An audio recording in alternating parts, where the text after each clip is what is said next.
Hello, good morning all of you. कैसे हैं आप लोग? Welcome back on my YouTube channel business coach the Thakur. आज हम लोग बहुत ही इंपॉर्टेंट टॉपिक बात करेंगे। ऐसे मैं तो हर वीडियो में इंपॉर्टेंट टॉपिक पे ही चर्चा करता हूँ, बट आज का जो टॉपिक है वो आपसे लाइफ और आपके बिजनेस दोनों से रिलेटेड है। अगर आप अपने लाइफ को और अपने बिजनेस को सक्सेसफुल बनाना चाहते हैं तो ये वीडियो आप पूरा देखिएगा।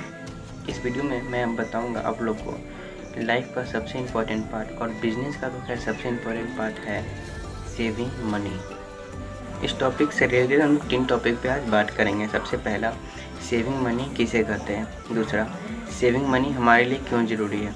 और तीसरा, अगर आप मनी को सेव नहीं कर पा रहे हैं तो ऐसा क्या करें ताकि आप मनी को सेव कर पाएँ। तो चलिए शुरू करते हैं। सबसे पहला, सेविंग मनी किसे कहते हैं। सेविंग मनी का मतलब है अगर आप कुछ भी अर्न कर रहे हैं as a wages, as a salary या एज अ प्रॉफिट, वो आप कभी भी अर्न कर रहे हैं, ईयरली, मंथली, वीकली, ये मैटर नहीं करता। मैटर ये करता है कि आप ये अर्न कर रहे हैं, ठीक है। आप जो भी अर्न करते हैं उसके बाद आप उस पैसे को एक्सपेंसेस में खर्च करते हैं। जो भी आपका एक्सपेंसेस होता है आप उसमें उसको स्पेंड करते हैं। उसके बाद जो भी बचता है तो वो होता है सेविंग मनी। जैसे अगर आप 1000 रुपया डेली का कमा रहे हैं और आपका डेली 800 का खर्च है और अब 200 जो बच रहा है तो वही 200 होता है सेविंग मनी। वो 200 कहलाता है कि ये पैसा सेव हो गया, मीन्स सेविंग मनी हो गया, ठीक है। मनी सेव अगर आप लोग कर रहे हैं तो आपके लिए बहुत हेल्पफुल है, बहुत ज़्यादा हेल्पफुल है। कैसे? अगर आप जैसे आपके पास पैसा है और आपको अगर बहुत महीना कर रहे हैं, महीना 2 महीना, 1 साल 2 साल, अगर उसी तरह अगर आप मनी सेव कर रहे हैं तो एक टाइम में जो एक ह्यूज अमाउंट बन जाएगा वो सेव मनी। और वो सेव मनी आपके लिए एक बैकबोन की तरह आपके साथ हमेशा खड़ा रहेगा, कहीं पे भी कभी भी। वो जो सेविंग मनी है उसको आप 2 केस में यूज कर सकते हैं। पहला केस, अगर आपको वो कहीं इन्वेस्ट करना है, इन्वेस्ट इन द सेंस अगर आपको पैसा से पैसा बनाना है तो आप वहाँ पे सेविंग मनी को यूज कर सकते हैं।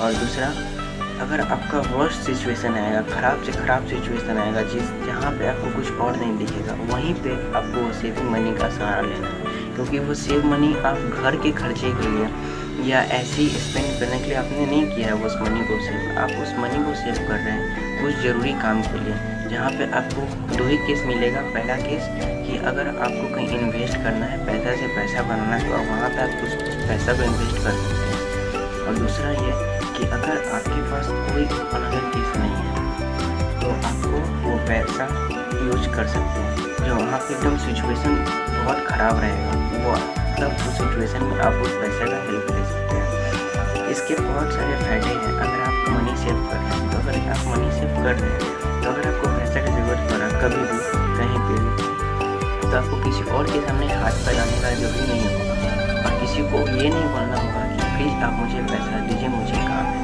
क्योंकि आपके पास पैसा रहेगा। छोटा छोटा अमाउंट से ही बड़ा अमाउंट बनता है, बूंद बूंद से घड़ा भरता है। आपको सारा नहीं करना है कि सेव मनी तुरंत में इतना हो जाए, थोड़ा ही थोड़ा करके सेव करेंगे, बहुत ज़्यादा सेव होगा। एक टाइम आएगा चीज़ जहाँ पर ह्यूज अमाउंट बना हुआ रहेगा, वो छोटा सा अमाउंट, ठीक है। अगर आपके पास सेविंग मनी है और आपको ज़रूरत पड़ा पैसा का तो आप बैंक से लोन नहीं लेंगे। अगर आप बैंक से लोन लेते हैं तो फिर आपको इंटरेस्ट पड़ना रहेगा, और आपका अपना पैसा आएगा तो कोई इंटरेस्ट का नहीं रहेगा, तो कोई भी टेंशन नहीं रहेगा। आप अपने पैसा को यूज कर सकते हैं आप अपने हिसाब से। अब बात करते हैं कि सेविंग मनी का यूज क्या क्या है। अगर आप सेविंग मनी कर रहे हैं तो वो आपको कैसे हेल्प कर रहा है, ठीक है। अगर आप सेविंग मनी कर रहे हैं, ठीक है, आपके पास पैसा एक ह्यूज अमाउंट बन चुका है, तो आप उसको मान लीजिए कि आप एक बिजनेसमैन हैं, ठीक है, आपका बिजनेसमैन और आप अपने बिजनेस को एक्सपेंड करना चाह रहे हैं। तो बिजनेस को अगर आप एक्सपेंड करना चाह रहे हैं, उसमें कैपिटल तो लगेगा, उसमें इन्वेस्टमेंट तो लगेगा। वो कैपिटल इन्वेस्टमेंट आप अपने सेविंग मनी से ले सकते हैं, ताकि आप वहाँ पे ऐसा जगह इन्वेस्ट करें जो आपको रिटर्निंग में पैसा दे, और आप उतना तो बहुत जल्दी ही आप सेव करके रखते हैं उस जगह पे। खाली नहीं छोड़ना है, पैसा ले लिए मीन्स आपको टारगेट रखना है कि उसको बहुत जल्दी भर देना है। तो आपको अगर अपने बिजनेस को एक्सपेंड करना है तो आप उस जगह क्या कर सकते हैं, पैसा सेव मनी में से आप पैसा ले के इन्वेस्ट कर सकते हैं, ठीक है। और अगर आप मान लीजिए कि आप एम्प्लॉई है, वर्कर है, और आप पार्ट टाइम जॉब को शुरू करना चाहते हैं, मतलब पार्ट टाइम बिजनेस और कुछ भी छोटा सा अर्निंग के लिए, तो आप ये पैसा को थोड़ा सा इन्वेस्ट कर सकते हैं ताकि आपको पार्ट टाइम अर्निंग कुछ हो जाए। बट हम लोग करते हैं कि आप सेविंग मनी तो समझ गए, सेविंग मनी का यूज भी समझ गए, पर पैसा को बचाए कैसे, सेव कैसे करें, उसके कुछ पॉइंट्स हैं। रिकॉर्ड योर एक्सपेंसेज, अपने एक्सपेंसेज को, अपने खर्चा को राइट डाउन कीजिए, रिकॉर्ड कीजिए। अगर आप अपने खर्च को, अपने एक्सपेंसेज को राइट डाउन नहीं कर रहे हैं, एंट्री नहीं कर रहे हैं, तब मनी सेव होना इम्पॉसिबल है। मनी सेव करना है तो जितना भी खर्चा हो वो आप वीकली भी कर सकते हैं, डेली भी कर सकते हैं। पहले उसको राइट डाउन कीजिए और एनालिसिस कीजिए उस पर कौन सा खर्चा इसमें अच्छा है और कौन सा खर्चा नहीं अच्छा है। नहीं खर्चा वाले जिस खर्चा की ज़रूरत नहीं था, आप उस खर्चा को कट डाउन कर सकते हैं, ठीक है, और उस पैसा को आप सेविंग मनी कर सकते हैं। तो फर्स्ट क्या है, record your expenses, and second is borrow don't buy. उधारी किसी से नहीं लेना है, उधार नहीं खरीदना है। एक्चुअली होता क्या है ना उधार के केस में, कि उधार के केस में आप एट अ टाइम पैसा नहीं देते हैं, तो आपको नहीं समझ में आता है उस केस में कि पैसा कितना लग रहा है, तो आप खरीद लेते हैं। बट एक टाइम जब आता है जब आपको पैसा देना पड़ता है तो वो एक बड़ा अमाउंट बन जाता है उधार चुकाने में, तो उस समय हो सकता है कि आपको दिक्कत हो। इसलिए जितना पैसा रहेगा हम उसी के हिसाब से खर्च करेंगे। उधार किसी से नहीं लेना है, बोरो किसी से नहीं खरीदना है, ठीक है। And third is Skype T, restaurant and coffee shop. कोई ज़रूरत नहीं है आपको रेस्टोरेंट जाने का, कॉफ़ी शॉप जाने का। जब भी मन करे रेस्टोरेंट जाने का या कॉफ़ी शॉप जाने का, तो आप घर पे बना लीजिए वह खाना, घर पे आप कॉफ़ी पी लीजिए, बट वहाँ नहीं जाइए। वहाँ जाने से क्या हो रहा है, आपका खर्च बहुत ज़्यादा इंक्रीज करेगा।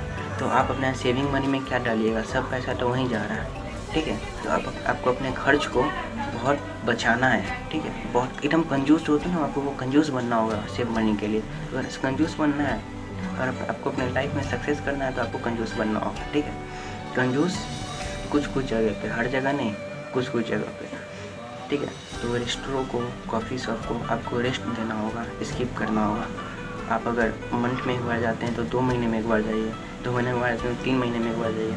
और वो नहीं कि अगर वहाँ नहीं जा रहे हैं तो उस पैसा को हम खर्च करते रहें। अगर आप आज रेस्टो जाने वाले थे लेकिन आप सेविंग मनी के कारण आप नहीं जा पाए, तो उस पैसा को लीजिए और सेविंग मनी में डाल दीजिए। जहाँ पे आप सेविंग मनी को सेव कर रहे हैं वहाँ पे आप डाल दीजिए। And fourth, budget your saving. आप एक बजट बनाइए, ठीक है, बजट बनाइए कि खर्चा का तो खैर बजट बनना चाहिए ज़रूर, कि आपको बजट योर एक्सपेंसेस भी और बजट योर सेविंग भी। बजट योर एक्सपेंसेस कैसे, कि आपको बजट बनाना है कि इस महीने में इतना ही तक में खर्चा करना है, ये इम्पोर्टेंट है। और आपको ये भी बजट बनाना है कि इतना खर्च करके इतना सेव भी कर लेना है। एनी हाउ, वो 2 केस में, अगर आपको अपना एक्सपेंसेस कम करना पड़े तो आप वो कीजिए, और अपना अर्निंग बढ़ाना पड़े तो अपना अर्निंग बढ़ाइए। लेकिन हाँ, मनी सेव इतना जाना चाहिए, ये मंथली में रूल हो चुका है आपका, एकदम लाइफ रूल बना लीजिए कि मनी सेव में इतना जाना चाहिए। And next and last is set saving goal. आप अपने गोल बना लीजिए सेविंग का, कि हमको अगर खर्चा बढ़े घटे मैटर नहीं करता, हमको अपने पैसा को सेव करना है, क्योंकि वही हमारे बिजनेस का बैकबोन है, हमारे लाइफ का बैकबोन है। क्योंकि सेव मनी हमारे पास है तो हर चीज़ है, आप कुछ भी कहीं पे भी उपलब्ध कर सकते हैं अपने लिए, अपने फैमिली के लिए। अपने फैमिली के बारे में सोचिए। और हाँ, सेविंग मनी का कोई एज नहीं होता है। आप अगर यंग हैं तो ओल्ड है, अगर आप टीनेजर है, अगर आपको कुछ भी पैसा मिलता है, घर के बड़े आपको पैसा देते हैं तो आप उसको खर्च मत कीजिए, उसको सेव कीजिए, और उसको सेव कीजिए और फील कीजिएगा आप एक दिन, 1 महीना 2 महीना बाद के एक बड़ा अमाउंट बन जाता है। तब उस पैसा को आप कुछ भी कर सकते हैं या किसी को आप दे सकते हैं, पेरेंट्स को, जब भी काम पड़ेगा। तो खर्च नहीं करना, वो मैटर नहीं करता है कि आप टीनेजर हैं, यंग एज है या ओल्ड एज है, ठीक है। Save money, save the life. Thanks a lot. अगर आपको मेरा ये वीडियो पसंद आया तो प्लीज़ लाइक एंड शेयर, और मेरे साथ अपडेट पाने के लिए आप मेरे चैनल को सब्सक्राइब करें।